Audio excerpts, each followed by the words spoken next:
In spite of these activities by the government and the private sector to boost agricultural production in the country, the sector is not yet at its best. The setback are challenges which include the continuous practice of subsistence farming, outdated land tenure system that constrains access to land, a very low level of irrigation development, limited adoption of research findings and technologies, high cost of farm inputs, poor access to credit, inefficient fertilizer procurement and distribution, inadequate storage facilities, poor access to markets, and price control. The problem facing farmers is the price control. We sell our product at the price we can sell. You know, during the days of 60s, 70s, we have board for all these things. There is a cocoa board, there is a coffee board, which controls the sales and marketing of all these products. But now there is no such. You can sell your own at the price you like. I sell my own at the price I like. And the middlemen are the people enjoying the work of the poor farmer in the farm. Because they will just come into your farm, buy it at the rate because of the that's the problem we are facing.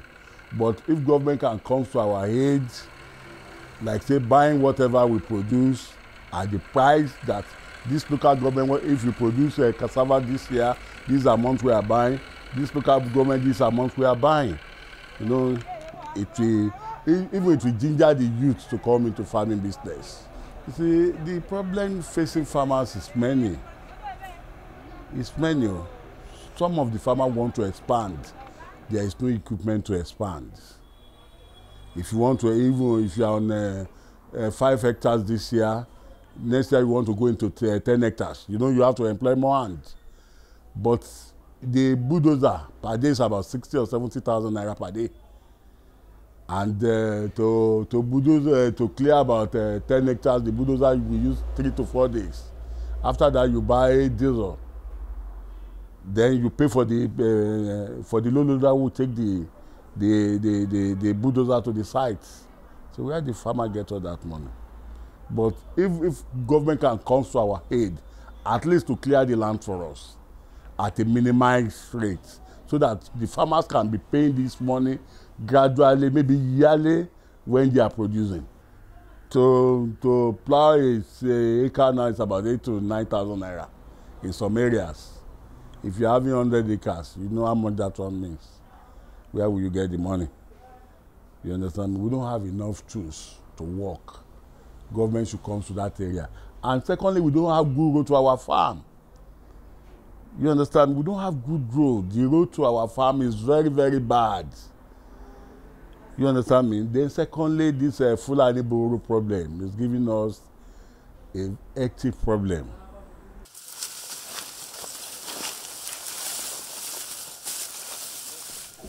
The conflict between farmers and herdsmen has been a major security issue in Nigeria.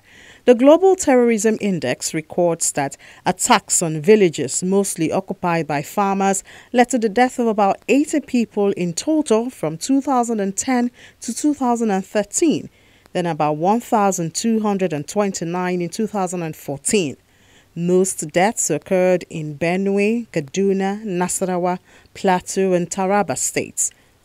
States like Enugu in the southeast and Oyo in the southwest have tales of this type of clash, although it seems the worst hit in recent times has been Benue, the state tagged the food basket of the nation. And with the atrocities that have been happening in Benue, some of the crops have not even been harvested. Farmers were killed on their farms.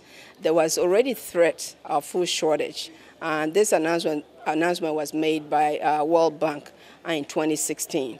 And with what has happened lately, it's just a matter of time. It's not a matter of if, it's when we're going to start experiencing food shortage in Benue State, in Taraba, and in Nigeria. We're missing jobs, we're missing food, we're missing a lot of protein for our kids, which they desperately need. And then we're missing the peace and security that we need for good governance. 24% of the states in this country are being attacked people are killed in 24 out of 36 states and the FCT. That's 60% of Nigeria that is being attacked. People are being killed by Fulani herdsmen. This makes no sense. I mean, it has to stop.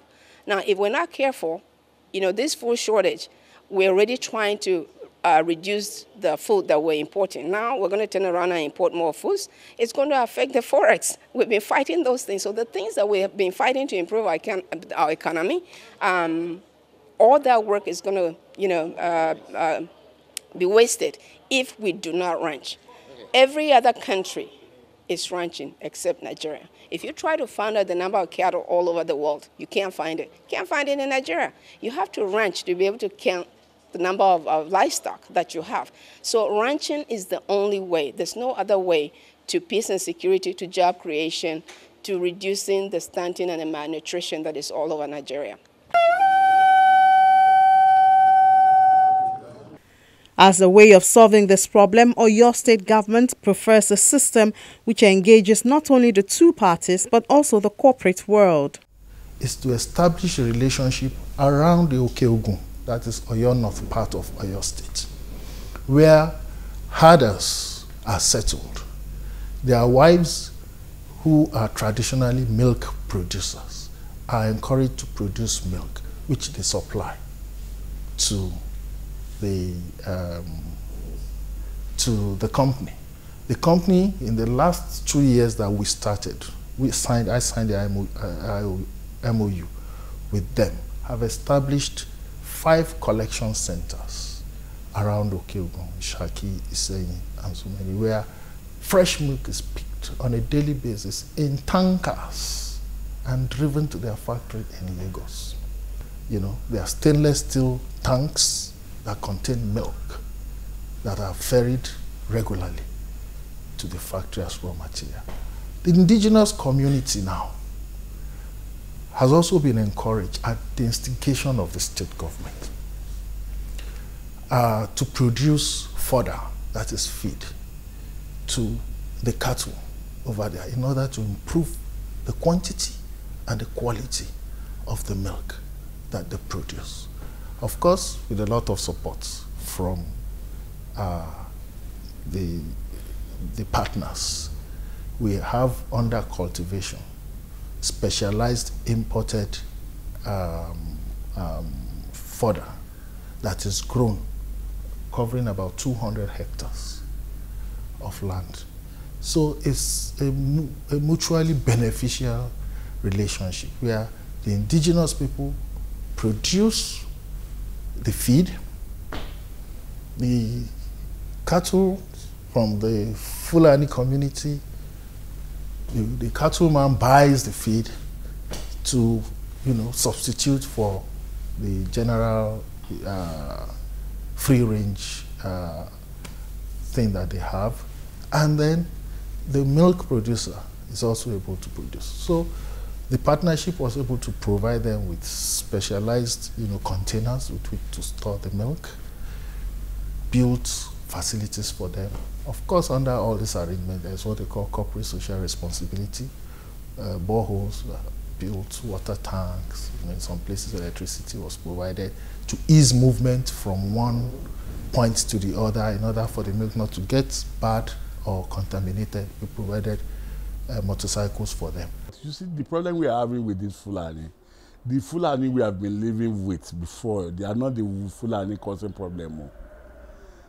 There are some Fulani who does not understand this problem we are saying. They are staying inside the bush, about 4 or 5 kilometers inside bush. So we go there and meet them. And you cannot farm in the city. You farm in the faraway village. So that's the problem we have. We have been having meeting with them. Even the commissioner of police, the commissioner for agric, they will call all the stakeholders. But normally I used to tell them that these are not the Fulani which is giving us problem. Because if you are living at this village today, you know that tomorrow they will see you. You won't cause any problem there.